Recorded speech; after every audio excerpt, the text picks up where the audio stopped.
نبدأ كلامنا بالصلاة على النبي صلى الله عليه وسلم ونسمي باسم الرحمن. بص، هي دي المكونات بتاعته، حاجة بسيطة وموجودة في البيت. أهم حاجة عيش بلدي، عندك عيش شامي هيبقى أحلى كمان. طماطم متقطعة مكعبات صغيرة، طماطم متقطعة مكعبات صغيرة. فلفل نفس الحكاية، عندك فلفل أخضر، فلفل رومي، عايزة حامي براحتك. بيض، جبنة رومي مقطعة بص حتت صغيرة جدا. جبنة موتزاريلا، عندي حتتين لانشون بردك خدتهم بردك هقطعهم مع الايه الخلطة اللي أنا هحطها. هنجيب الرغيف هنفتحه زي ما انتم شايفين كده حبايب قلبي. هنحضر بقى الخليط بتاعنا. الخليط بتاعنا على بعضه مفيش اي حاجه، كله سهل وبسيط، مفيش ثواني، ما بياخدش اي حاجه، وفي نفس الوقت حاجته موجوده في البيت. بتقومي الصبح عايزه تغيري بيضايه، عليها حبه فلفل اسود، عليها شعره ملح صغيره عشان معانا جبنه رومي ما تحتقش معانا. بنربها زي ما انتم شايفين كده حبايب قلبي. هنحط عليها حبه طماطم، حبه جبنه رومي، حبه فلفل. عندي اللانشون هقطع حتتين لانشون، عندك بسطرمه بردك حطي، ايه اللي عندك في التلاجة حطيه. بس اهم حاجه طبعا البيض، حته جبنه مثلا لو عندك جبنه شيدر بدل الرومي حطيها. اهو زودت المكونات بتاعتنا. هجيب الرغيف افتحه كل دوت واقلب في الرغيف. خدت حاجه؟ ما خدش اي حاجه. بالليل بقى جعانه، الصبح في الغدا لسه ما عملتيش الغدا، ده يسد الرغيف، يسد معاكي ومع اولادك بصراحه. يعني ممكن ما حدش يكمله كمان من كتر الحلاوه بتاعته. هعمل معاكم رغيف تاني كده يا حبايب قلبي. قلنا بيضه، شعره ملح، شعره فلفل اسود. هنربي البيضه كويس جدا.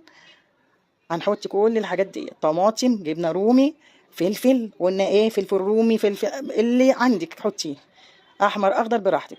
هقطع حته اللانشون عليه، مفيش لانشون مش مشكله، دول يسدوا الطماطم والفلفل والبيضه وحته جبنه رومي او حته الشيدر يسدوا. عندك موتزاريلا خير وبركه، ما عندكيش بردك هتديله طعم، صدقوني حته الجبنه الرومي هتديله طعم. هنحط كده رص الجبنه الموتزاريلا فيه، ونكون محضرين بقى طاسه، صينيه، المونيا، اي حاجه عندك ما تخافيش مش هيلزق، لان انا اساسا كده كده بعمل الحواوشي على اي صينيه، المونيا، تيفال، اي حاجه. هنسخنها، هنحط حبه زيت، معلقه زيت كده زي ما انتم شايفين يا حبايبي. هنحط الرغيف، هنفضل بقى ايه ندوس كده عليه واحده واحده، بس عشان ما فيش حاجه تخرج منه، وفي نفس الوقت عشان البيض اللي جوه ني طبعا، عشان البيض يستوي.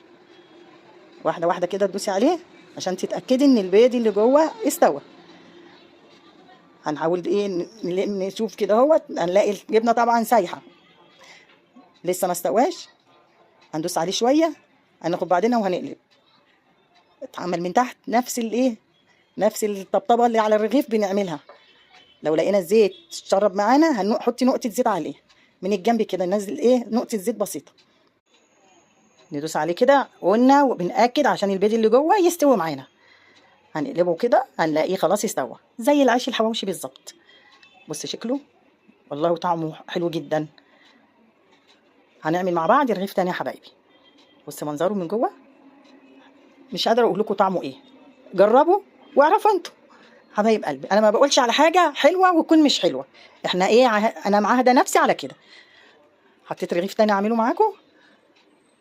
اتمنى حبايب قلبي اللي وصل لغايه هنا ما ينسانيش، اللي مش مشترك اتمنى ان هو يشترك في القناه، وده حاجه تشرفني بصراحه. ولايك وشير كتير يا حبايبي. ويا ريت اللي بيخش علشان يكتب الكومنت من القنوات اللي انا هقول ايه ربنا يسامحكم، تكتب لي الكومنت وتخرج حتى من كتر السربعه بتنسى اللايك. وعلى الاقل يا ستي انا راضيه دقيقتين ونص يا ستي، زي ما انا بعاملك والله انا بعاملك كده وبما يرضي الله يعني مش قادره اقول لكم انا تعبت من كتر الكلام. خلاص معانا الرغيف التاني تحفه. هفضل اقول تحفه تحفه لان هو فعلا تحفه وجميل جدا وطعمه حلو جدا زي ما انتم شايفينه كده حبايب قلبي. يا رب يبارك لكم. انا مش هفضل بقى كل شويه اقول الكومنتات واللايكات بص شكله من جوه، الجبنه الموتزاريلا عامله شغل عالي قوي. يلا الحمد لله، والله بيبقى جميل جدا. جربوه هتقولوا، ويا ريت اللي يجربه يرد عليا في تعليق صغير يفرحني بيه حبايبي. بس يا ريت الكومنت او التعليق يبقى معاه اللايك، ما تستعجلوش قوي، ده انتوا ما بتاخدوش ثواني ثواني تكتبوا التعليق وتجروا، بتنسوا اللايك يا حبايبي. خلاص يا حبايبي، بصوا قطعنا مع بعض واحد اهوت رغيف، ولا انا مش عملت دول بس، بصراحه انا عملت اكتر من كده، والف هنا وشفا على اللي كل. انا بس عملت معاكم دولت وبعد كده كملت الباقي. ليه؟ ما شاء الله كلنا كنا. خلاص يا حبايبي، اسيبكم في رعايه الله.